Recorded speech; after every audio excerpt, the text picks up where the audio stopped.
There's a point, 7,000 RPM, where everything fades. The machine becomes weightless. It just disappears. And all that's left is a body moving through space and time. 7,000 RPM. That's where you meet it.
What a car. It's got to be probably in my top, might be my #1 lottery winning car, to be quite honest. Never seen one in real life, absolutely love it. Anyway, quickly to the exhaust system, let's break down what we've done very, very quickly.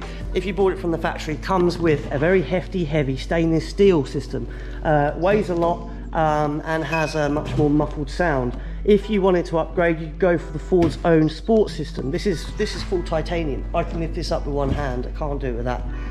Less than half the weight, looks great, and opens up the sound a little bit, a wee bit. This system has been on a YouTuber's car. It's his second one. The reason for that, it's failed.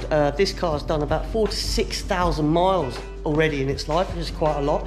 And anyone who knows metals will tell you, as Formula One found out a while ago, it's exceptionally strong and lightweight, but over time it gets brittle and it starts to break down and cause failures and cracks and stuff like that. So just like Formula One, they upped the ante, they went to Inconel, and that's what we've done. This is the QuickSilver fordgt system with a wonderful, look at those Inconel tips, look at that, rolled back, double skinned system here, which is also a lot less baffling, as you can see, almost straight through. We have a bit of an X-pipe or crossover here, but basically there's nothing there. And rule 101, again, of exhaust development, get the gases out of the car as quick as possible. Get out! It's basically the key to performance and keeping heat transfer down to a minimum, and it's going to get pretty hot under there.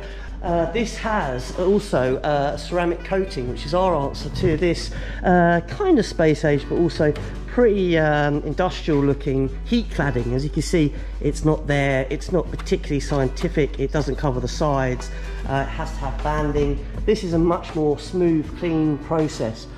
It's 100% all round the elements that are under the car, protecting all of these, you know, gearbox there obviously, and that's all the hydraulics for the rear diffuser and that. And this keeps temps down to a little bit. It doesn't keep it down massively. I think it's about a 20% reduction, but it's more than what that does, and it's far more kind of optimum the way it's covering all the parts. Any questions, click the links below and we can give you any information you need on this system or any other system that we offer. Let us know what you think in the comments below. Please subscribe and hit the bell for notifications. Join the sound movement. We are the sound architects, and we're trying to make the world sound better. See you on the next video.